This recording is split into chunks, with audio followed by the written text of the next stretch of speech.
रूप में मनाया जाता है। दोस्तों काफी महत्वपूर्ण है पहला नंबर प्रश्न आपके बोर्ड एग्जाम के लिए। देखिए कहता है कि गांधी जी के जन्म दिवस को किस रूप में मनाया जाता है, तो अहिंसा दिवस में मनाया जाता है। ठीक है, अहिंसा दिवस। ऑप्शन नंबर यहाँ पे जो सी होगा बिल्कुल करेक्ट आंसर हो जाएगा, आप इसको याद रखिएगा।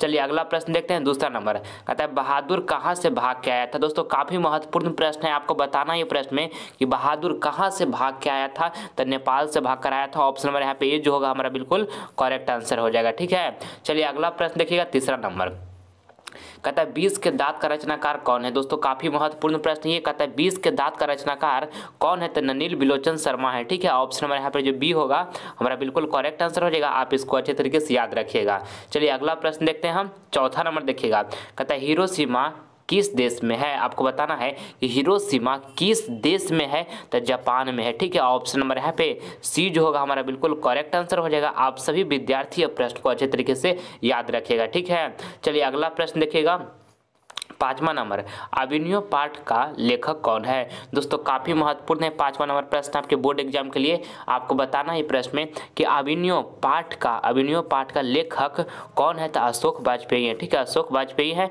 ऑप्शन नंबर यहाँ पे सी जो होगा ना बिल्कुल हमारा करेक्ट आंसर हो जाएगा, आप इसको याद रखिएगा।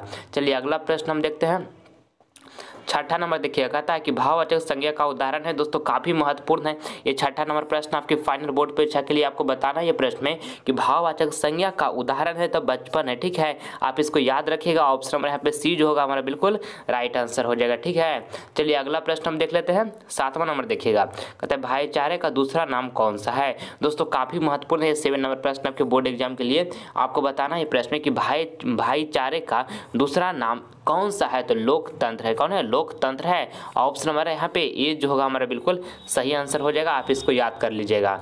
चलिए अगला प्रश्न देखिएगा, आठवां नंबर देखिएगा, कहता है मंगामा क्या बेचती थी। दोस्तों काफी महत्वपूर्ण है ये आठवां नंबर प्रश्न आपके बोर्ड एग्जाम के लिए। आपको बताना है कि मंगामा जो थी ना वो क्या बेचती थी, तो दही बेचती थी। ठीक है, दही किस शहर में बेचती थी बाबू, तो बेंगलुरु शहर में मंगामा दही बेचती थी, ये भी आपको साथ में याद रखना है। ठीक है, चलिए अगला प्रश्न हम देख लेते हैं, 9 नंबर कहता है इसमें कि जो शब्द संज्ञा के स्थान पर प्रयोग होता है उसे क्या कहते हैं। दोस्तों काफी महत्वपूर्ण है आपके फाइनल बोर्ड परीक्षा के लिए प्रश्न। आपको बताना है प्रश्न कि जो शब्द संज्ञा के स्थान पर प्रयोग होता है उसे क्या कहते हैं, तो उसे सर्वनाम कहते हैं। ठीक है, ऑप्शन नंबर यहाँ पे जो हमारा बी होगा बिल्कुल हमारा करेक्ट आंसर हो जाएगा, आप इसको याद रखिएगा अच्छे तरीके से। चलिए अगला प्रश्न हम देखते हैं, 10 नंबर कहता है लक्ष्मी के पति का क्या नाम है। दोस्तों काफी महत्वपूर्ण है ये 10 नंबर प्रश्न।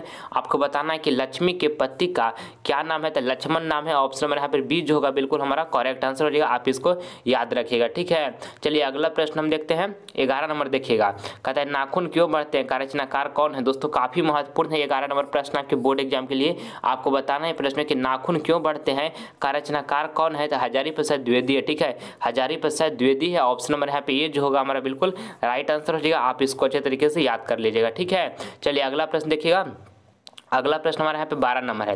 12 नंबर प्रश्न जो है आपके बोर्ड एग्जाम के लिए काफी महत्वपूर्ण है। आपको ये प्रश्न बताना है कि पंडित बिरजू महाराज का जन्म कब हुआ था। दोस्तों काफी महत्वपूर्ण है 12 नंबर प्रश्न। आपको बताना है कि पंडित बिरजू महाराज का जन्म कब हुआ था, तो 1938 ईस्वी में हुआ था। ऑप्शन नंबर यहाँ पे डी जो होगा हमारा बिल्कुल करेक्ट आंसर हो जाएगा, आप सभी विद्यार्थी इसको याद रखिएगा अच्छे तरीके से। चलिए अगला प्रश्न देखिएगा, 13 नंबर कहता है दिन दूना रात चौगुना मुहावरे का सही अर्थ क्या है। दोस्तों काफी महत्वपूर्ण है ये 13 नंबर प्रश्न आपके बोर्ड एग्जाम के लिए। आपको बताना है ये प्रश्न में कि दिन दूना रात चौगुना मुहावरे का सही अर्थ क्या है, तो दोस्तों खूब उन्नति करना है। ठीक है, ऑप्शन नंबर यहाँ पे डी जो होगा हमारा बिल्कुल सही आंसर हो जाएगा, आप इसको याद रखिएगा अच्छे तरीके से। चलिए अगला प्रश्न हम देखते हैं, अगला प्रश्न हमारा यहाँ पे 14 नंबर कहता है कि लेखक अमरकांत ने हाई स्कूल की शिक्षा कहाँ से प्राप्त की। दोस्तों काफी महत्वपूर्ण 14 नंबर प्रश्न है।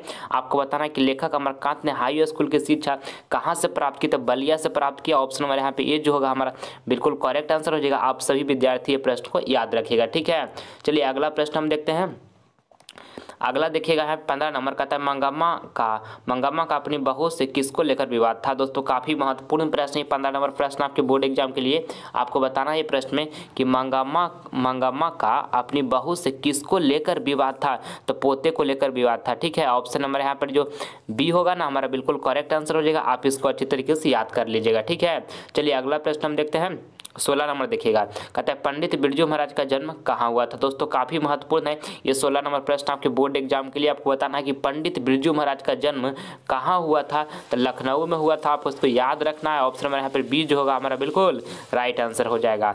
आइए अगला प्रश्न देखते हैं 17 नंबर, कहता है लक्ष्मण की पत्नी का क्या नाम था। दोस्तों आपको बताना है कि लक्ष्मण की पत्नी का जो नाम था वो क्या था, तो लक्ष्मी नाम था। ठीक है, ऑप्शन नंबर यहाँ पे जो हमारा ए होगा बिल्कुल करेक्ट आंसर हो जाएगा। ठीक है, चलिए अगला प्रश्न देखिएगा 18 नंबर देखिएगा, ताकि मंगामा क्या बेचती थी। तो दोस्तों ये प्रश्न आपको हम पहले बताएं कि मंगामा क्या बेचती थी, तो इसका आंसर हम आपको नहीं बताएंगे। कमेंट बॉक्स में इसका जवाब दीजिएगा कि इसका राइट आंसर जो होगा ना क्या होगा। ठीक है, चलिए अगला प्रश्न हम देखते हैं 19 नंबर, बहुब्रीहि समास में है। दोस्तों काफ़ी महत्वपूर्ण है ये 19 नंबर प्रश्न आपके बोर्ड एग्जाम के लिए। देखिए कहता है बहुब्रीहि समास में, तो ऑप्शन में लिखा हुआ है पूर्व पद प्रधान होता है, बी में लिखा है उत्तर पद प्रधान होता है, सी में लिखा है दोनों पद प्रधान होता है, डी में लिखा है कोई पद प्रधान नहीं होता है। तो देखिए आपको बताना है कि बहुब्रीहि समास में तो कोई पद प्रधान नहीं होता है। ठीक है, ऑप्शन नंबर यहाँ पे जो डी होगा ना हमारा जो बिल्कुल सही आंसर हो जाएगा। आप इसको ध्यान में रखिएगा। चलिए अगला प्रश्न देख लीजिएगा 20 नंबर देखिए। दोस्तों इस वीडियो के माध्यम से आपको हम ठीक है आपको टॉप 100 ऑब्जेक्टिव क्वेश्चन आपको हम बताएंगे जो VVI इंपॉर्टेंट करने का मतलब वेरी दोस्तों इंपॉर्टेंट प्रश्न है आपके पेपर हिंदी के लिए। ठीक है, जो 22 फरवरी को दोस्तों आपको हिंदी का पेपर होने वाला है।